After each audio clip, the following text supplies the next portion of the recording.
começar, ó, deveria retornar vendedores preenchidos. Então, o primeiro teste ele está testando o preenchimento dos vendedores, que é pegar essa lista aqui e transformar nessa outra lista aqui. Ó.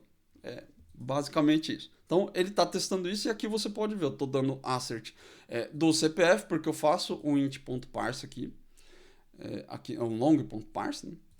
E estou setando o nome deles também. Estou fazendo aqui a checagem em 2 itens, porque é um loop e eu preciso que seja um loop, né? Meu segundo teste aqui, ó, deveria retornar vendedor principal com comissão principal e demais com comissão base. Então, aqui já é um indício também que sua classe está fazendo coisa demais, porque o nome do teste ele fica grande demais também. São pequenos indícios aí, né? Aqui eu estou testando a segunda regra, que é esse cara aqui, ó. O cara que tem a maior vendas, ele vai ser setado como o vendedor principal. Então, estou verificando o flag aqui. E a comissão principal 10, comissão base 5. Estou fazendo os 2 testes aqui. Então, o primeiro vendedor, que está na posição 0 do array aqui, ele vai usar a comissão base. Ele não é o principal. Ele tem 3 aqui, né?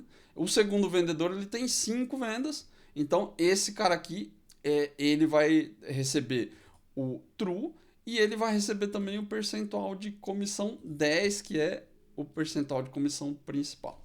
Aqui, ó, a gente já começa a ver uma coisa um pouco esquisita. Eu estou fazendo o teste do retorno do vendedor principal com comissão principal e os demais com comissão base.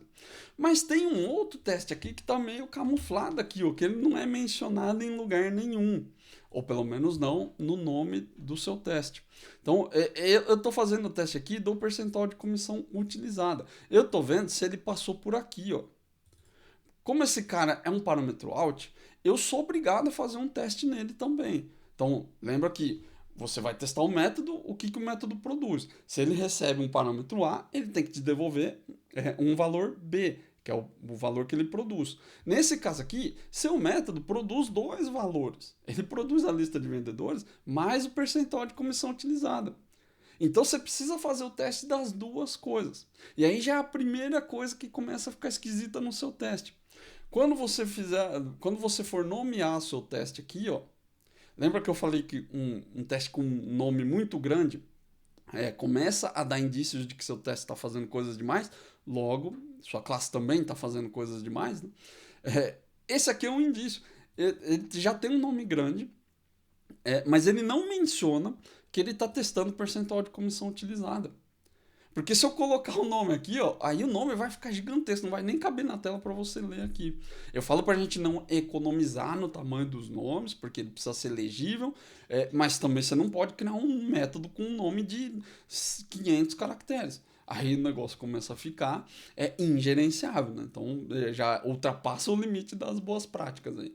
Então, se o teste está sendo executado aqui, mas ele não é mencionado em lugar nenhum.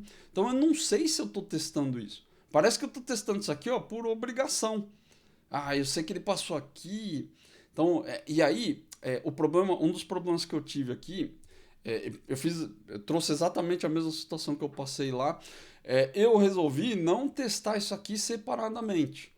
Porque eu poderia, seguindo essa técnica que eu passei para vocês agora, eu poderia simplesmente pegar esse teste aqui, copiar o setup, que ele vai dar o mesmo retorno, e eu poderia só fazer um assert article desse cara aqui, ó, essa única linha. E eu separo em 2 testes, com nomes distintos, mas com o mesmo setup e fazendo asserts diferentes. É um recurso possível?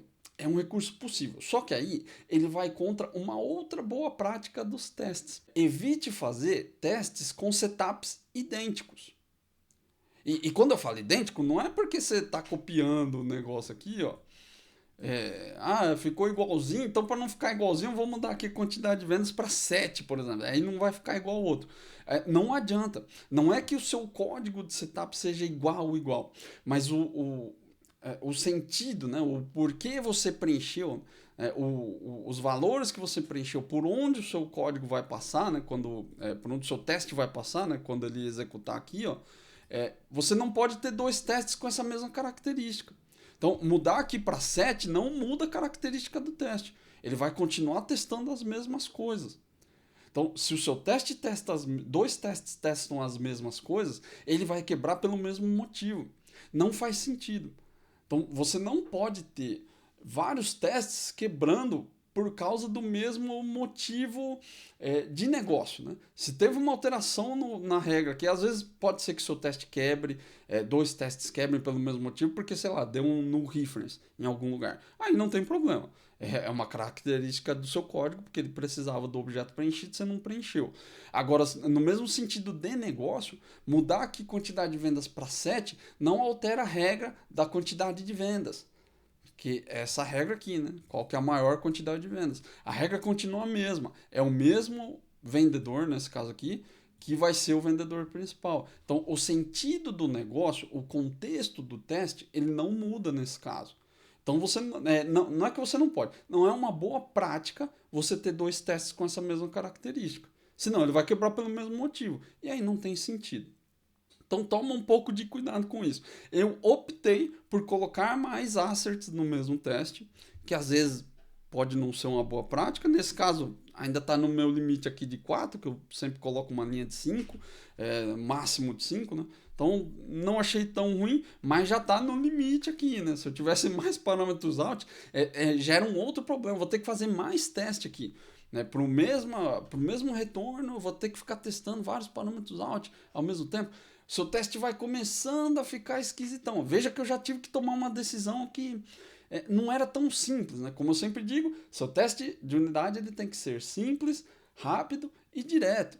Se ele for muito difícil, você está pensando muito em como você vai estruturar o teste, provavelmente tem alguma coisa de errado lá no seu código.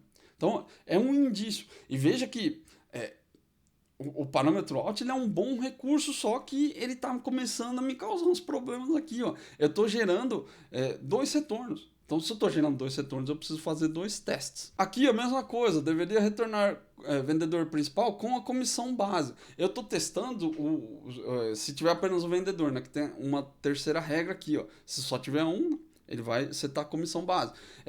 Nesse caso aqui, eu estou fazendo o mesmo teste de novo. Ó. Eu estou testando se veio só um corretor com a comissão base, não com a principal, né? Não é 10, é 5. Só que eu preciso checar também se a comissão utilizada veio 5, porque eu estou setando aqui. Ó. Então, sou obrigado a fazer esse teste. E, de novo, não estou mencionando o teste aqui. Ó. Onde que eu estou testando o percentual da comissão utilizada? Eu não estou mencionando isso em lugar nenhum, senão o meu teste vai ficar com o nome grandão, vai ficar esquisito. Então, veja que eu estou fazendo várias concessões aqui nos meus testes, por conta de um parâmetro out.